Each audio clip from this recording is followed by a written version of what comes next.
आप सभी का सुपर कंसेप्ट क्लासेस में स्वागत है और आप लोगों के लिए आ चुका है क्लास 11 इंग्लिश कोर का महातांडव वीडियो। और ये जो हमारा आज का महातांडव वीडियो है, इस वीडियो में हम लोग क्लास 11 इंग्लिश कोर के पोएट्री सेक्शन के हर एक चैप्टर्स का वेरी इंपॉर्टेंट एमसीक्यू क्वेश्चंस करने वाले हैं। देखिए भाई, वीडियो थोड़ा बड़ा हो सकता है क्योंकि यहाँ पर हम लोग पोएट्री सेक्शन के कंप्लीट यानी कि हर एक चैप्टर्स का टोटल इसमें 5 चैप्टर्स है और हर एक चैप्टर्स के हम लोग यहाँ पर वेरी इंपॉर्टेंट एमसीक्यू क्वेश्चंस को यहाँ पर हम लोग एक एक करके करेंगे। तो चलिए शुरू करते हैं और देख लेते हैं हमारे पास जो सबसे पहला जो यहाँ पर हमारा जो चैप्टर है जिसका नाम है फादर टू सन। देखो भाई, हम लोग यहाँ पर क्या कर रहे हैं, उल्टा चल रहे हैं। यानी सबसे पहले हम लोग यहाँ पर देखेंगे जो हमारा 5वां वाला चैप्टर है, फिर हम लोग 4था वाला देखेंगे, फिर तीसरा वाला, फिर दूसरा वाला, फिर पहला वाला। यानी हर एक चैप्टर्स में जितने भी इंपॉर्टेंट एमसीक्यू क्वेश्चंस है हर एक क्वेश्चंस को यहाँ पर हम लोग देखेंगे। तो देखिए यहाँ पर हमारे पास जो सबसे पहला जो क्वेश्चन है क्या है कि who is the poet of the poem father to son. देखो भाई, ये जो हमारा कविता है, इस कविता के कवि का नाम पूछा गया है, जिसका सही उत्तर हो जाएगा ऑप्शन नंबर 2 हो जाएगा एलिजाबेथ जेनिंग्स हो जाएगा इसका राइट आंसर। ऑप्शन नंबर 2 इसका सही उत्तर हो जाएगा। आगे देखिए क्वेश्चन नंबर 2 यहाँ पर क्या दिया गया है। तो क्वेश्चन नंबर 2 यहाँ पर दिया गया है कि प्रोडिगल मीन्स, तो इसका मतलब क्या होता है भाई? तो इसका मतलब होता है असाधारण, जिसको हम लोग बोलेंगे एक्स्ट्रावेगेंट। ऑप्शन नंबर 3 इसका सही आंसर हो जाएगा।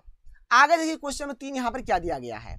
तो क्वेश्चन नंबर 3 यहाँ पर हमें दिया गया है कि there was no sign of, यहाँ पर खाली स्थान है, between the father and the son, यानी कि पिता और पुत्र के बीच यहाँ पर खाली स्थान है का कोई चिन्ह नहीं था। देखो भाई, समझ मतलब दोनों एक दूसरे को नहीं समझ रहे थे। इसका जो मेन कारण है जनरेशन गैप। क्योंकि देखिए जाहिर सी बात है, आपके पिताजी जो सोचेंगे ना आपके लिए, वो आपको अच्छा नहीं लगेगा। पिताजी है पहले के टाइम के, तो पहले टाइम वाले यहाँ पर जो चीजें सोचेंगे। आप देखिए वर्तमान टाइम के, तो भाई आप जो वर्तमान में जो चीज चलेगा वही आपको यहाँ पर करना है, वही आपको सोचना है। तो यहाँ पर इन दोनों के बीच का जो अंडरस्टैंडिंग था ये सही नहीं था। तो इनका सही उत्तर यहाँ पर ऑप्शन नंबर 1 हो जाएगा, अंडरस्टैंडिंग इसका सही उत्तर हो जाएगा। ठीक है, क्वेश्चन नंबर 4 क्या देख लीजिए। क्वेश्चन नंबर 4 है कि who says we both must live on the same globe, यानी कौन कहता है हम दोनों को एक ही ग्लोब पर रहना चाहिए। ठीक है, तो भाई देखो यहाँ पर नॉन ऑफ दीज हो जाएगा। ये एक्चुअल में जो पोएट है ना, पोएट ये बात कहती है, तो यहाँ पर नॉन ऑफ दीज इसका हमारा राइट आंसर हो जाएगा। इसके बाद आगे चलिए, अगला जो प्रश्न है क्वेश्चन 5 क्या है देख लीजिए। देखिए क्वेश्चन 5 क्या है कि in the poem father to son who is expressing his helplessness. ठीक है, यानी पिता से पुत्र कविता में कौन अपनी व्यवस्था व्यक्त कर रहा है। तो इसका सही उत्तर हो जाएगा ऑप्शन नंबर 2 यानी कि द फादर। देखो भाई, आजकल के टाइम में फादर का बहुत कष्ट होता है। ठीक है, तो 5 के यहाँ पर सही उत्तर ऑप्शन नंबर 2 हो जाएगा। क्वेश्चन 6 की why is the father unable to understanding his son, यानी कि पिता अपने पुत्र को क्यों नहीं समझ पाता। तो इसका भाई जो मेन कारण है, जिसके मैंने आप लोग अभी बताया, जनरेशन गैप। जनरेशन गैप के कारण ये एक दूसरे को समझ नहीं पाते हैं। क्वेश्चन नंबर 7 देख लेते हैं। देख लीजिए क्वेश्चन नंबर 7 यहाँ पे क्या दिया गया है कि why is the father unhappy with his son, यानी कि पिता अपने पुत्र से अप्रसन्न क्यों है। तो इसका सही उत्तर हो जाएगा कि there thinking is totally different, यानी इन लोगों के बीच का जो थिंकिंग था, सोचने का जो शक्ति था, एकदम पूरी तरीके से डिफरेंट था, अलग था। क्वेश्चन नंबर 8 यहाँ पर क्या दिया गया देख सकते हैं। यहाँ पर है कि साइलेंस सराउंड्स देम बिकॉज, उनके चारों ओर सन्नाटा है क्योंकि। क्यों भाई सन्नाटा है? तो इसका हमारा यहाँ पर जो सही आंसर हो जाएगा यहाँ पर हमारा ऑप्शन नंबर 3 हो जाएगा कि they are not speaking terms, यानी कि वे शब्द नहीं बोल रहे हैं। तो 3 नंबर यहाँ पर इसका सही हो जाएगा। आगे देखिए अगला जो यहाँ पर हमारे पास जो प्रश्न है क्वेश्चन नंबर 9 क्या है।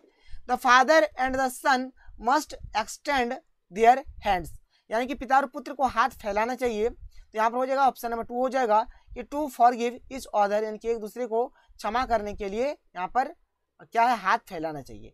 9 का सही उत्तर यहाँ पर ऑप्शन नंबर 2 हो गया। क्वेश्चन नंबर 10 है कि we speak like strangers means, हम परायों की तरह बोलते हैं का अर्थ है। इसका क्या अर्थ हो जाएगा? नो कंप्लीट अंडरस्टैंडिंग, यानी कि पूरी समझ नहीं है इसीलिए। 10 का सही उत्तर यहाँ पर ऑप्शन में 1 हो गया। क्वेश्चन नंबर 11 की what kind of life the poet wants his son to live, यानी जीवन का कौन सा राजा कभी चाहता है कि उसका पुत्र जीवित रहे। तो ये हो जाएगा पीसफुल लाइफ, जो शांतिपूर्ण जीवन जीना चाहता है वो यही चीज सोचेंगे। क्वेश्चन 12 यार क्या देख लो भाई कि in the poem father to son the father is ready to, यानी कि कविता में पिता से पुत्र के लिए पिता तैयार है। किस लिए तैयार है? तो फॉरगिव हिम, यानी कि उसे क्षमा कर दो, इसके लिए तैयार है। तो यहाँ पर ये हमारा खत्म हो जाता है। तो चलिए आगे बढ़ते हैं और देख लेते हैं हमारा जो चौथा वाला जो चैप्टर है। चौथा चैप्टर में यहाँ पर जो भी क्वेश्चन दिया रहेगा एक एक करके हर एक क्वेश्चन को हम लोग यहाँ पर डिस्कस करते हैं। देखिए आप लोगों का इंग्लिश कोर में एक चैप्टर है जिसका नाम है चाइल्डहुड, और इस चैप्टर में जितने भी इंपॉर्टेंट क्वेश्चन है यहाँ पर हम लोग हर एक क्वेश्चन को देखेंगे। तो देखिए हमारे पास जो सबसे पहला जो क्वेश्चन है, क्वेश्चन नंबर 1 क्या है कि who is the poet of the poem childhood, यानी कि जो हमारे चाइल्डहुड वाला जो चैप्टर है इस चैप्टर के पोएट का नाम, यानी ये जो कविता है इस कविता के कवि का नाम यहाँ पर पूछा गया है। तो इसका सही उत्तर हो जाएगा मार्कस नटेन, इसका सही उत्तर हो जाएगा। एक का सही उत्तर क्या होगा? ऑप्शन नंबर 3 हो जाएगा, मार्कस नटेन इसका सही आंसर हो जाएगा। क्वेश्चन नंबर 2 यहाँ पर क्या दिया गया आप लोग देख सकते हैं यहाँ पर कि we in the poem childhood stands for. देखो भाई जो चाइल्डहुड ये जो हमारा पोएम है, ये जो कविता है, इसमें वी क्या दर्शा रहा है? तो वी का मतलब यहाँ पर है the father and the son, यानी कि पिता और पुत्र। ऑप्शन नंबर 3 इसका सही उत्तर हो जाएगा। क्वेश्चन नंबर 3 देख लीजिए क्या है हमारे पास। तो क्वेश्चन नंबर 3 हमें यहाँ पर दिया गया है कि therefore could not be here means. देखो भाई ये जो देयरफॉर कुड नॉट बी जो है इसका मतलब क्या हो जाएगा बताना है। तो इसका मतलब हो जाएगा कि दे कुड नॉट एग्जिस्ट। ठीक है, ऑप्शन नंबर 2 इसका सही उत्तर हो जाएगा। आगे चलिए क्वेश्चन नंबर 4 देख लेते हैं। देख लीजिए क्वेश्चन नंबर 4 हमारे पास क्या है। तो देखिए क्वेश्चन नंबर 4 क्या है कि in the poem childhood the poet wants to know. हमारा जो कविता है चाइल्डहुड, इस कविता के अकॉर्डिंग आप लोगों को बताना है कि कवि यहाँ पर क्या जानना चाहता है। तो इसका सही उत्तर हो जाएगा, ऑप्शन नंबर 4 हो जाएगा कि the day he lost his childhood, यानी जिस दिन उसने अपना बचपन खोया है उस चीज को कवि यहाँ पर जानना चाहता है। 4 का सही उत्तर यहाँ पर ऑप्शन नंबर 4 हो जाएगा। आगे देखिए क्वेश्चन नंबर 5 यहाँ पर हमें क्या दिया गया है। देख सकते हैं यहाँ पर जो क्वेश्चन नंबर 5 है हमारा क्या है कि what is the hidden in an infants face, यानी कि शिशु के चेहरे में क्या छुपा होता है। तो उनके चेहरे में लॉस्ट चाइल्डहुड, यानी कि खोया हुआ बचपन छिपा होता है। 5 के सही उत्तर यहाँ पर ऑप्शन नंबर 4 हो जाएगा। आगे देखिए क्वेश्चन नंबर 6 यहाँ पर क्या दिया गया है कि how does the poet seem to feel on the loss of his childhood, यानी कि अपने बचपन के खोने पर कवि को कैसा लगता है। तो भाई कवि को कैसा लगता है? तो कवि को बहुत ही मतलब खराब लगता है। ठीक है, उनको बहुत ही खेद होता है, यानी रिग्रेटफुल हम लोग बोल सकते हैं, खेदजनक। ऑप्शन नंबर 2 इसका सही उत्तर हो जाएगा। क्वेश्चन नंबर 7 यहाँ पर क्या दिया गया आप लोग देख सकते हैं। तो क्वेश्चन नंबर 7 है कि द पोएट इज, यहाँ पर खाली स्थान है, अबाउट अडल्टहुड, यानी कवि जो है यहाँ पर खाली स्थान है प्रौढ़ावस्था के बारे में है। क्या करता है भाई? तो यहाँ पर क्या the poet is unhappy about adulthood, यानी जो कवि है वह अडल्टहुड को लेकर बहुत ही मतलब भाई अनहैप्पी था, बहुत ही दुखी था। 7 का सही उत्तर यहाँ पर ऑप्शन नंबर 2 हो जाएगा, अनहैप्पी इसका सही आंसर हो जाएगा। क्वेश्चन नंबर 8 हमारे पास क्या देख लीजिए कि what could not be found in geography books, यानी कि भूगोल की किताबों में क्या नहीं पाया जा सकता है। तो भाई भूगोल की किताबों में नरक और स्वर्ग, यानी कि हेल एंड हेवन हम लोग नहीं पा सकते, उसमें नहीं पाया जा सकता है। 8 का सही उत्तर यहाँ पर ऑप्शन नंबर 1 हो जाएगा। क्वेश्चन नंबर 9 देख लेते हैं। देख लीजिए क्वेश्चन नंबर 9 हमारे पास क्या है। यहाँ पर क्वेश्चन नंबर 9 है कि the childhood can be found in, यहाँ पर खाली स्थान है, मतलब बचपन पाया जा सकता है कहाँ भाई? तो शिशु में, यानी कि इन्फेंट्स इसका सही आंसर हो जाएगा। क्वेश्चन नंबर 10 यहाँ पर क्या दिया गया आप लोग देख सकते हैं। तो क्वेश्चन नंबर 10 है कि my mind was really mind means, मेरा मन वास्तव में मेरा था, इसका मतलब क्या है? तो इसका मतलब हो जाएगा कि आई कुड थिंक इंडिपेंडेंटली, यानी कि मैं स्वतंत्र रूप से सोच सकता था। ऑप्शन नंबर 3 इसका सही उत्तर हो जाएगा। क्वेश्चन नंबर 11 क्या देख लीजिए। तो क्वेश्चन नंबर 11 है कि what is that the poet eager to know in the poem childhood, यानी कि बचपन कविता में कवि क्या जानने को आतुर है। तो भाई क्या जानने को आतुर है? तो यहाँ पर क्वेश्चन नंबर 11 का जो हमारा सही उत्तर हो जाएगा ऑप्शन नंबर यहाँ पर हमारा 4 हो जाएगा। ठीक है, ऑप्शन नंबर 4 हो जाएगा कि where his childhood had gone, यानी कि उनका बचपन कहाँ चल गया था, ये हो जाएगा इसका आंसर। क्वेश्चन नंबर 12 यहाँ पर क्या आप लोग देख सकते हैं। क्वेश्चन नंबर 12 है कि अडल्ट्स टॉक्ड, यानी कि वयस्कों से बात, ये क्या है? अडल्ट्स टॉक्ड जो है of love and prized of love, यानी कि प्रेम का और प्रेम का उपदेश, प्रेम का और प्रेम का उपदेश हो जाएगा यहाँ पर। क्वेश्चन नंबर 13 क्या है? क्वेश्चन नंबर 13 है कि prized for love in the poem childhood means, यानी कि यहाँ पर ये जो है ना भाई चाइल्डहुड जो हमारा पोएम है इसमें फ्रेज्ड फॉर लव का मतलब यहाँ पर क्या होगा बताना है। तो इसका मतलब हो जाएगा talked of love but didn't act lovingly, यानी कि प्यार की बातें करते थे लेकिन प्यार से काम नहीं लेते थे। ये हो जाएगा इसका आंसर। क्वेश्चन 14 देख लीजिए क्या है। क्वेश्चन 14 यहाँ पर हमें दिया गया है कि in the poem childhood mine alone means, यानी कविता बचपन में मेरा अकेला का अर्थ है। तो इसका मतलब हो जाएगा कि नॉट इन्फ्लुएंस्ड बाय अदर्स, यानी कि दूसरों से प्रभावित ना होना। 14 सही उत्तर यहाँ पर हमारा ऑप्शन नंबर 2 हो जाएगा। क्वेश्चन 15 यहाँ पर क्या दिया गया लोग देख सकते हैं। क्वेश्चन 15 में दिया गया है कि in the poem childhood what does the poet say about adults, यानी कि कविता बचपन में कभी वयस्कों के बारे में क्या कहता है। तो अडल्ट्स के बारे में कभी कहते हैं कि they are not so as they seem to be, यानी कि वे वैसे नहीं है जैसे वे प्रतीत होते हैं, मतलब जिस प्रकार से वे प्रतीत होते हैं वे उस प्रकार के नहीं है। क्वेश्चन 16 क्या है कि when did the poets childhood गो, यानी कि कवियों का बचपन कब भी था। तो ही वाज 11 ईयर्स ओल्ड, यानी वह 11 वर्ष का था तब उनका बचपन बीत गया था।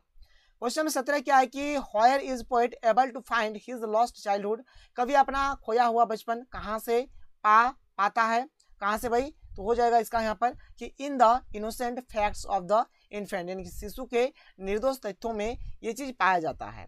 क्वेश्चन नंबर 18 देख लीजिए क्या है। क्वेश्चन नंबर 18 है कि where can one find the real childhood, यानी कि असली बचपन कहाँ मिलेगा। तो इन एन इन्फेंट, यानी कि एक शिशु में मिलेगा। 18 का सही उत्तर यहाँ पर ऑप्शन नंबर 1 हो जाएगा। क्वेश्चन 19 देख लीजिए कि hello and heaven could not be found, यानी कि नरक और जो स्वर्ग है कहाँ नहीं मिलेगा। तो ये भाई हमारा ज्योग्राफी की पुस्तक में नहीं मिलेगा, भूगोल की पुस्तक में नहीं मिलेगा। तो 19 का सही उत्तर यहाँ पर ऑप्शन नंबर 2 हो जाएगा। The voice of the rain, ये जो चैप्टर है इस चैप्टर में जितने भी एमसीक्यू क्वेश्चंस है हर एक क्वेश्चंस को यहाँ पर हम लोग डिस्कस करेंगे। देखिए यहाँ पर ये जो चैप्टर है एक्चुअल में ये जो पोएम है इस पोएम के पोएट का यहाँ पर नाम है वाल्ट व्हिटमैन, ठीक है। ये हो गया पोएट का नाम, याद रखिएगा वाल्ट व्हिटमैन हो गया यहाँ पर नाम। मैं आप लोगों को आगे पोएट का जो भी नाम होगा उसका ट्रिक भी मैं आप लोगों को बताऊंगा, राइटर का भी जो नाम है उसका भी ट्रिक मैं आप लोगों को बता दूंगा, जिससे आप लोग हर एक क्वेश्चन को एकदम आसानी से कर लेंगे। यहाँ पर हम लोग बात करते हैं एक एक करके हर एक क्वेश्चन के ऊपर। देखिए हमारे पास जो सबसे पहला जो क्वेश्चन है क्वेश्चन नंबर 1 यहाँ पे क्या है आप लोग देख सकते हैं। इन the poem the voice of the rain without rain seeds will remain. देखो भाई ये जो कविता है the voice of the rain, इसी के अकॉर्डिंग आप लोगों को बताना है कि अगर जो सीड्स है जो बीज है अगर उसको बारिश नहीं मिल पाता है तो क्या होगा ये बताना है। तो भाई अगर बारिश नहीं मिल पाता है ना बीज को तो वह छिपा हुआ ही रहेगा, उसका कभी भी जन्म नहीं होगा, यानी इसका आंसर हो जाएगा वह हिडन रहेगा एंड अनबॉर्न, यानी उसका जन्म नहीं होगा और वह छिपा हुआ रहेगा। एक का सही उत्तर यहाँ पर ऑप्शन नंबर 3 हो जाएगा। आगे चलते हैं क्वेश्चन नंबर 2 देख लेते हैं। देख लीजिए क्वेश्चन नंबर 2 हमारे पास क्या है। क्वेश्चन नंबर 2 है हमारा द रेन डिसेंड्स, यानी कि बारिश उतरती है, और इसका जो हमारा सही उत्तर हो जाएगा ऑप्शन नंबर 3 हो जाएगा to wash way droughts and dust, यानी कि सूखे और धूल को धोने के लिए बारिश उतरती है। 2 का सही उत्तर यहाँ पर हमारा ऑप्शन नंबर 3 हो जाएगा। इसके बाद आगे देखिए क्वेश्चन नंबर 3 हमारे पास क्या है। तो क्वेश्चन नंबर 3 में यहाँ पर हमें दिया गया है कि what does rain do to the place of its origin, यानी कि वर्षा अपने उद्गम स्थल को क्या करती है। तो अपने उद्गम स्थल को वह क्या करती है तो ब्यूटिफाइज करती है और प्यूरिफाइज करती है, यानी उसको सुंदर बनाती है और उसको शुद्ध करती है। 3 का सही उत्तर यहाँ पर हमारा ऑप्शन नंबर 3 हो जाएगा कि it beautifies and purifies it.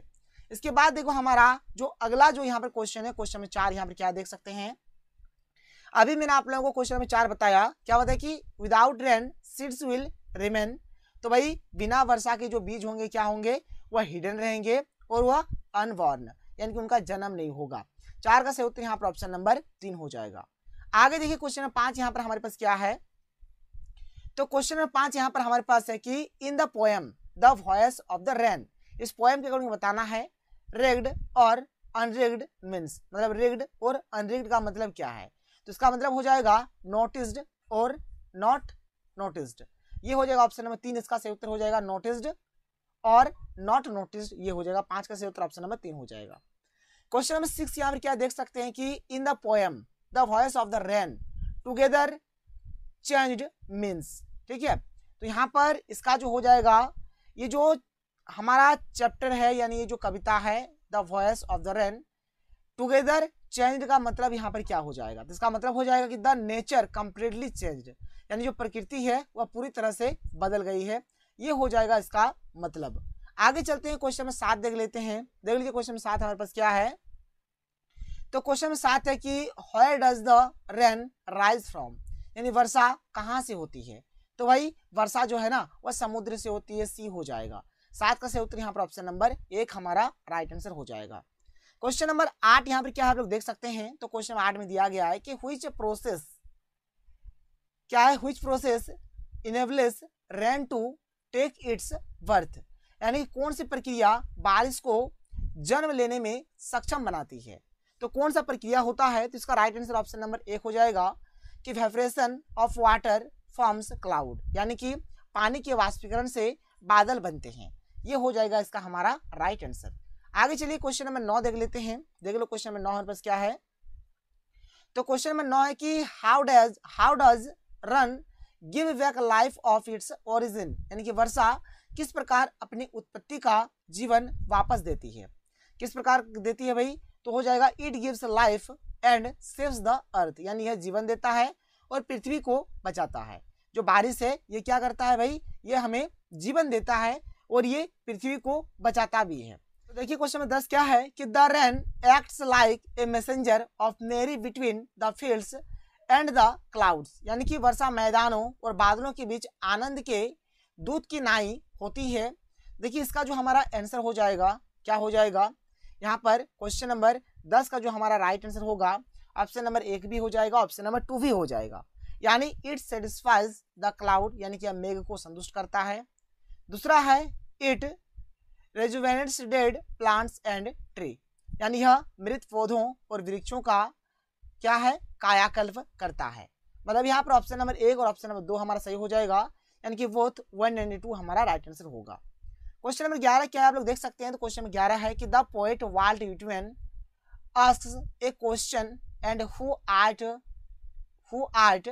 दो who does thou refer to, ये जो दाव है ठीक है, इसका मतलब यहाँ पर बताना है क्या होगा।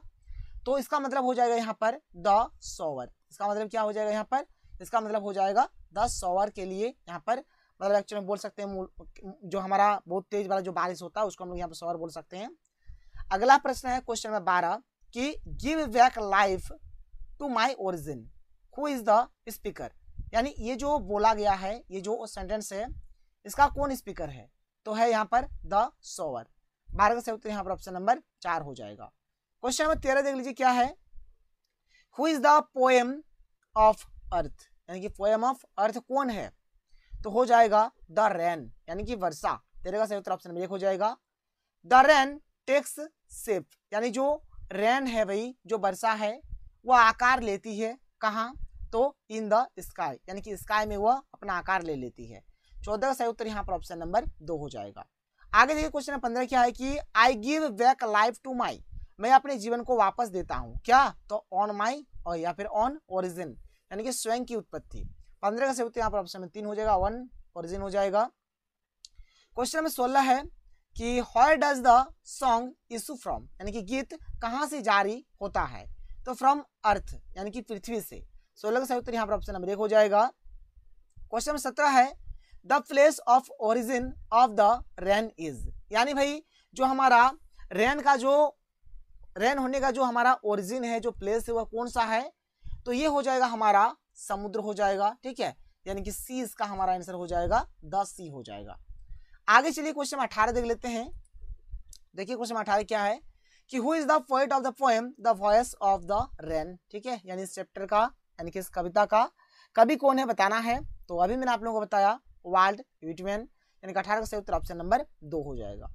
Question 19 what is the meaning of the phrase poem of earth, पृथ्वी की कविता मुहावरे का क्या अर्थ है, तो इसका मतलब हो जाएगा कि rain gives the same pleasure to earth as the poem gives to humans, यानी कि बारिश पृथ्वी को उतना ही आनंद देती है जितना कि कविता मनुष्य को देती है। बात समझ में आ रहा है। बारिश पृथ्वी को उतना ही आनंद देता है जितना ही कविता किसी मनुष्य को देती है। भाई यही हो जाएगा इसका आंसर।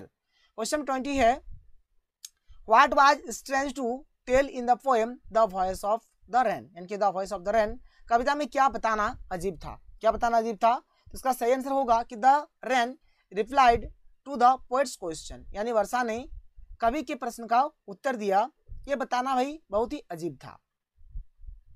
क्वेश्चन नंबर, तो ये भाई जो क्वेश्चन नंबर 20 था, ठीक है, इसका सही उत्तर हमारा ऑप्शन नंबर 1 हो गया।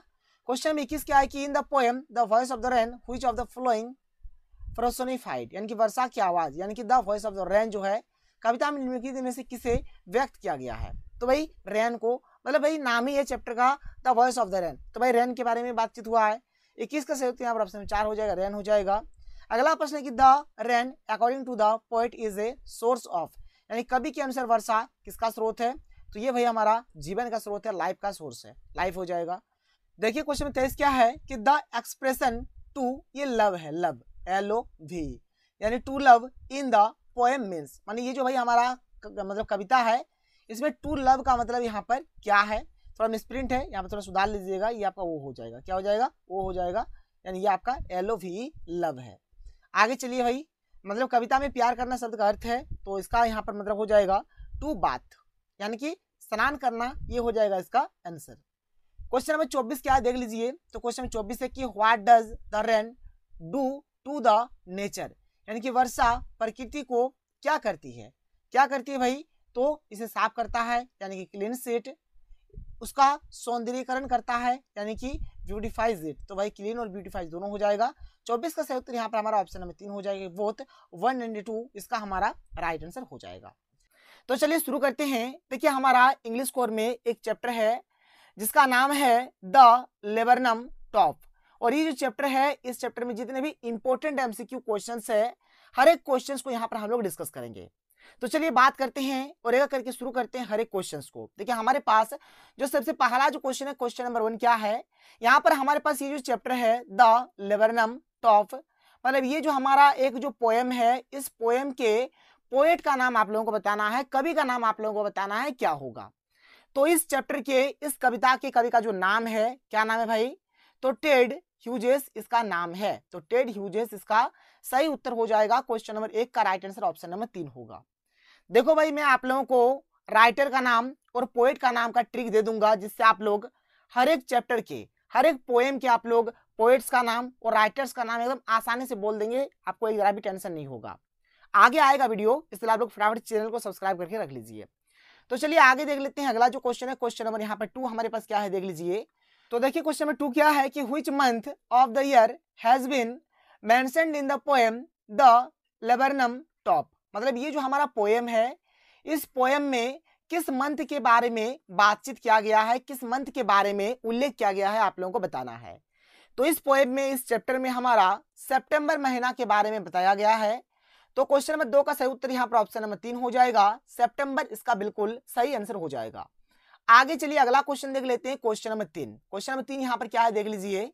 क्वेश्चन नंबर 3 हमारे पास है कि which season has been mentioned in the poem the laburnum top, मतलब ये जो कविता है, इस कविता में भाई किस सीजन के बारे में बातचीत हो रहा है, किस ऋतु के बारे में बातचीत हो रहा है, किस ऋतु के बारे में इस चैप्टर में उल्लेख किया गया है, आप लोगों को बताना है। देखिए अभी हम लोगों ने जो जाना भाई, यहाँ पर अभी जो ऊपर वाला जो क्वेश्चन था ये हमारा मंथ वाला था, तो किस मंथ के बारे में यहाँ पर बताया गया है, तो सितंबर मंथ के बारे में बताया गया है। अब यहाँ पर सीजन पूछा है, यानी कि ऋतु पूछा है, तो यहाँ पर इस चैप्टर में किस ऋतु के बारे में बातचीत किया गया है, तो हो जाएगा पतझड़ का मौसम, यानी जो पतझड़ वाला जो हमारा ऋतु होता है, द क्या है एटमन सीजन के बारे में यहाँ पर बातचीत हुआ है। तो ऑप्शन नंबर 2 यहाँ पर इसका बिल्कुल सही आंसर हो जाएगा। आगे चलिए क्वेश्चन नंबर 4 यहाँ पर क्या देख सकते हैं। तो क्वेश्चन नंबर 4 है कि the movement of the goldfinch compared to, यानी कि गोल्डफिंच की गति की तुलना किससे की गई है। तो भाई यहाँ पर इसका जो तुलना है लिजार्ड से किया गया है, मतलब लिजार्ड का जो चाल है, इसका जो मूवमेंट है, इससे किया गया है, यानी छिपकली, जिसको हम लोग छिपकली बोलेंगे, ठीक है, छिपकली की चाल से किया गया है। तो इसका राइट आंसर हो जाएगा the movement of a lizard हो जाएगा इसका आंसर। 4 का सही उत्तर यहाँ पर ऑप्शन नंबर 2 हो जाएगा। आगे चलते हैं क्वेश्चन नंबर 5 देख लेते हैं। देख लीजिए क्वेश्चन नंबर 5 हमारे पास क्या है। देखिए क्वेश्चन नंबर 5 क्या है कि after the bird flies away the laburnum tree becomes, यानी कि चिड़िया के उड़ जाने के बाद लवर्नम का पेड़ बन जाता है। ये लवर्नम का जो पेड़ है भाई ये क्या बन जाता है, किस प्रकार का हो जाता है, आप लोगों को बताना है। तो इसका हमारा सही आंसर हो जाएगा ऑप्शन नंबर 3 हो जाएगा। ये भाई इम्प्टी हो जाता है और साइलेंट हो जाता है, यानी खाली हो जाता है और एकदम चुपचाप, एकदम मौन, एकदम साइलेंट हो जाता है, इसलिए इसका सही उत्तर ऑप्शन नंबर 3 हो जाएगा। आगे देखिए अगला जो क्वेश्चन है, क्वेश्चन नंबर 6 यहाँ पर क्या है। देखिए क्वेश्चन नंबर 6 क्या है कि लेबरनम मीन्स, मतलब लेबरनम का मतलब क्या होता है।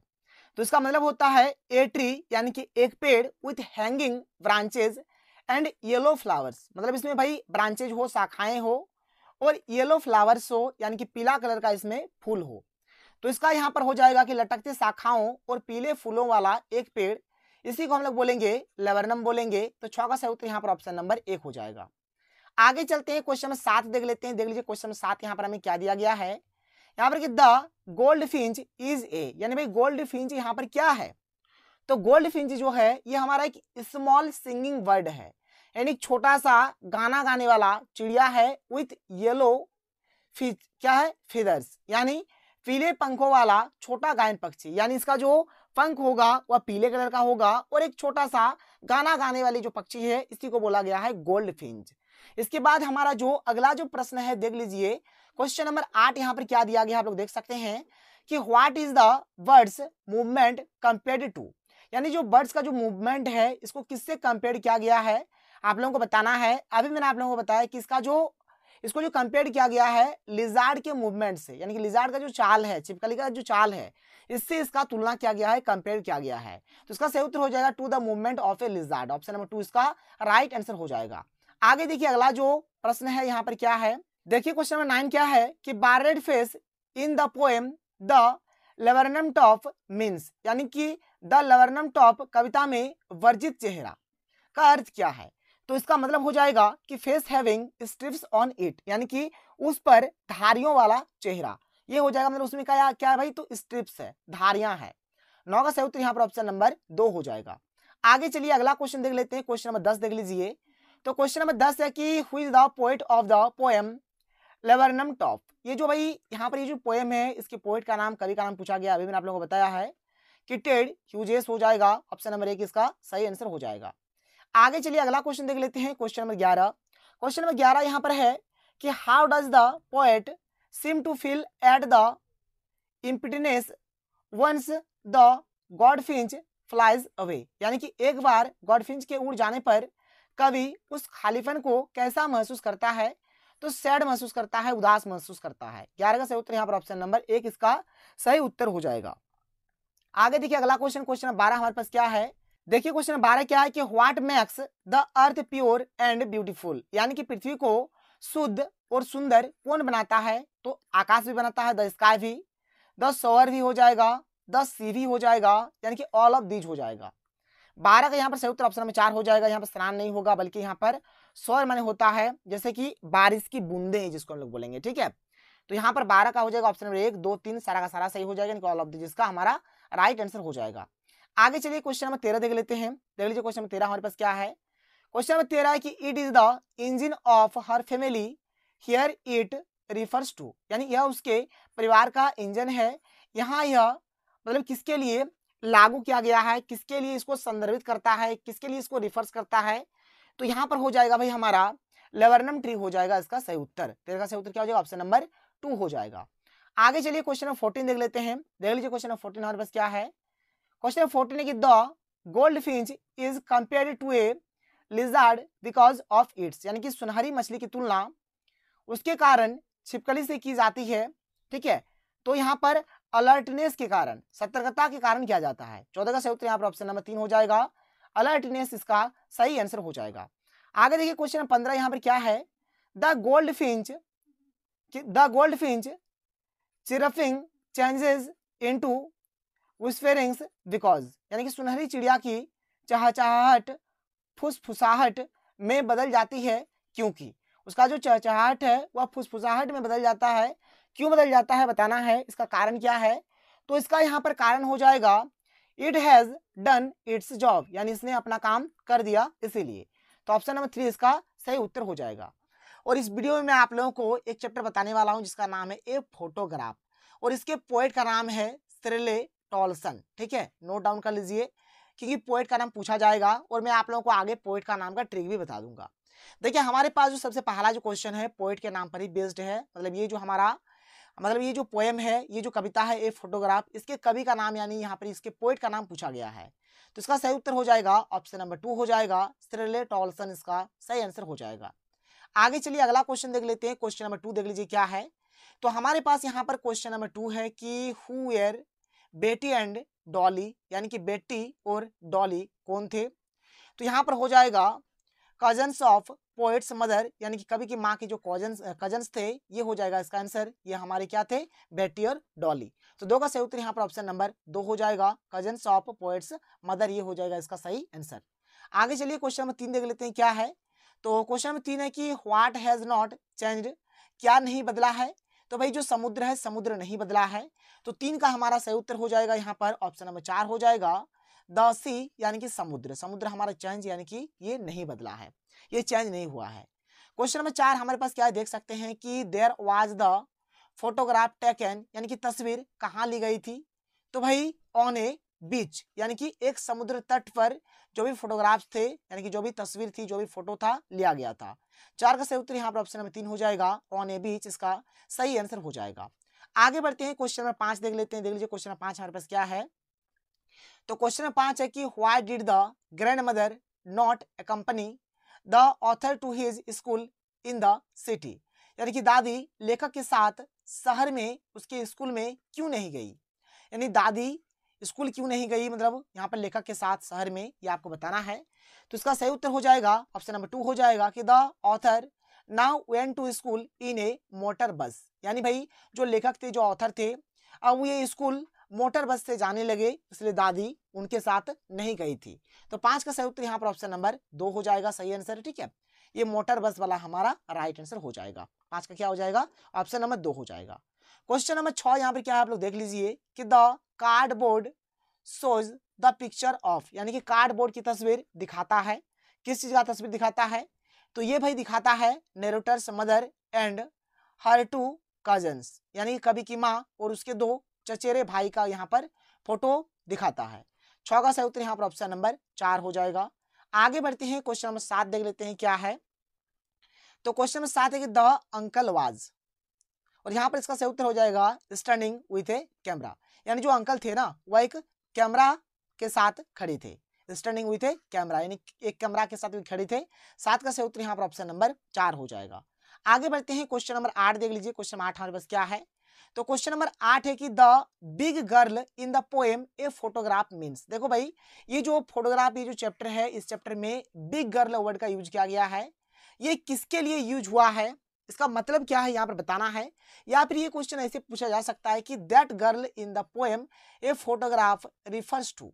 तो यहाँ पर देख लो, इसका जो हमारा राइट आंसर हो जाएगा क्वेश्चन नंबर 8 का जो यहाँ पर सही उत्तर हो जाएगा, ये जो बिग गर्ल है ये हमारा नरेटर्स मदर के लिए यूज हुआ है। 3 हो जाएगा इसका ऑप्शन नंबर 3 इसका सही आंसर हो जाएगा। आगे चलते हैं, क्वेश्चन नंबर 9 देख लेते हैं। देख लीजिए क्वेश्चन नंबर 9 हमारे पास क्या है।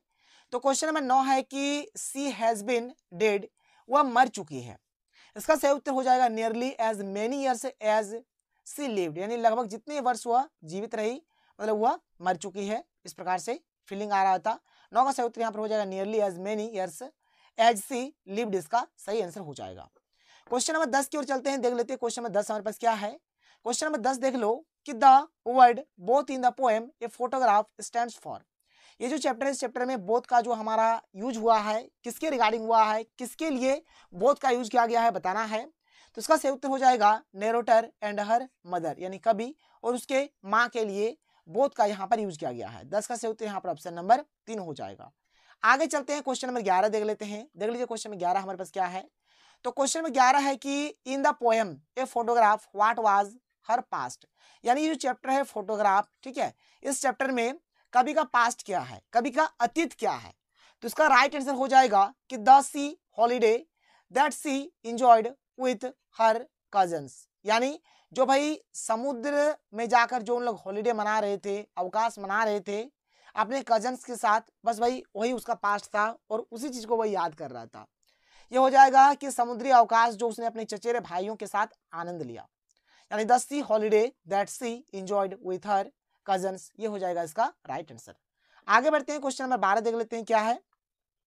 देख लीजिए क्वेश्चन नंबर 12 हमारे पास क्या है कि what type of loss did mother feel while looking at her photograph, यानी कि अपनी तस्वीर को देखते हुए माँ को किस तरह की कमी महसूस हुई।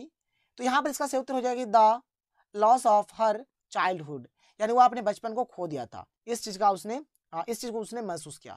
12 का सही उत्तर यहाँ पर ऑप्शन नंबर 3 हो जाएगा कि लॉस ऑफ हर चाइल्डहुड, ये हो जाएगा इसका सही आंसर।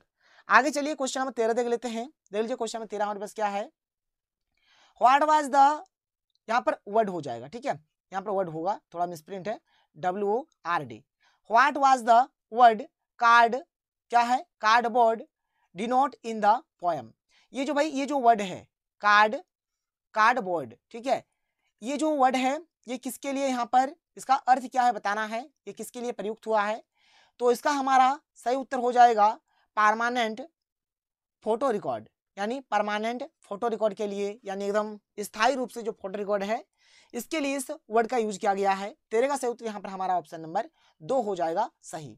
आगे चलिए क्वेश्चन नंबर 14 देख लेते हैं। देख लीजिए क्वेश्चन नंबर 14 हमारे पास क्या है कि what does the camera capture, camera क्या कैप्चर करता है। तो कैमरा जो है ये beautiful dressed and smiling faces को ये कैप्चर करते हैं, इनके सुंदर कपड़े पहने और मुस्कुराते हुए चेहरे को मतलब कैमरा कैप्चर करते हैं। 14 का सही उत्तर यहाँ पर ऑप्शन नंबर 2 हो जाएगा। आगे बढ़ते हैं, क्वेश्चन नंबर 15 देख लेते हैं। देख लीजिए क्वेश्चन नंबर 15 हमारे पास क्या है। यहाँ पर है कि whose feet are called travelly transient, यानी किसके चरणों को घोर क्षणभंगुर कहा जाता है। तो यहाँ पर इसका सही उत्तर हो जाएगा द पोएटेस मदर्स, यानी जो यहाँ पर जो कवि की जो माँ है या फिर कवित्री की जो माँ आप लोग बोल लीजिए। तो 15 का सही उत्तर यहाँ पर ऑप्शन नंबर 2 इसका सही हो जाएगा। आगे चलते हैं, क्वेश्चन नंबर 16 देख लेते हैं। देख लीजिए क्वेश्चन नंबर 16 हमारे पास क्या है। तो क्वेश्चन नंबर 16 है कि why did the poet trying to forget memories of her mother's, यानी कवित्री ने अपनी माँ की यादों को भुलाने का प्रयास क्यों किया। क्योंकि भाई वो अब जीवित नहीं थी, यानी कि सी इज नो मोर अलाइव, यानी वह अब जीवित नहीं है, इसलिए वह अपनी माँ की यादों को भुलाने का प्रयास कर रहे थे। 16 का सही उत्तर यहाँ पर ऑप्शन नंबर 1 हो जाएगा। आगे देखिए क्वेश्चन नंबर 17 देख लेते हैं। देख लीजिए क्वेश्चन नंबर 17 हमारे पास क्या है। तो क्वेश्चन नंबर 17 है कि the uncle's camera capture her mother smiling and sweet face with her two, यहाँ पर एक खाली स्थान है तो भाई यहाँ पर हो जाएगा कजन्स हो जाएगा, ऑप्शन नंबर 1 हो जाएगा सही उत्तर। यानी अंकल जो फोटो खींच रहे थे, माँ तो थी, ठीक है, उनका स्माइलिंग फेस स्वीट फेस भी था और साथ ही साथ 2 कजन्स भी थे। तो 17 का सही उत्तर यहाँ पर ऑप्शन नंबर 1 हो जाएगा, कजन्स इसका हमारा राइट आंसर हो जाएगा, ऑप्शन नंबर 1 इसका सही आंसर हो जाएगा। आगे बढ़ते हैं, क्वेश्चन नंबर 18 देख लेते हैं क्या है कि poet's mother and her cousins were standing, यानी कवित्री की माँ और उसके चचेरे भाई खड़े थे कहाँ, तो एट द बीच, यानी कि समुद्र तट पर ये खड़े थे। तो ये हो गया हमारा इसका आंसर, ऑप्शन नंबर 1 हो गया इसका आंसर। और देखो भाई यहाँ पर ये जो फोटोग्राफ वाला चैप्टर यहाँ पर खत्म हो जाता है। आगे में आप लोगों को बहुत ही जल्द और बहुत सारा वीडियो आने वाला है, इसलिए फटाफट आप लोग हर एक वीडियो को देख के कंप्लीट करिए, जितना हो सके वीडियो को शेयर करें अपने दोस्तों के साथ।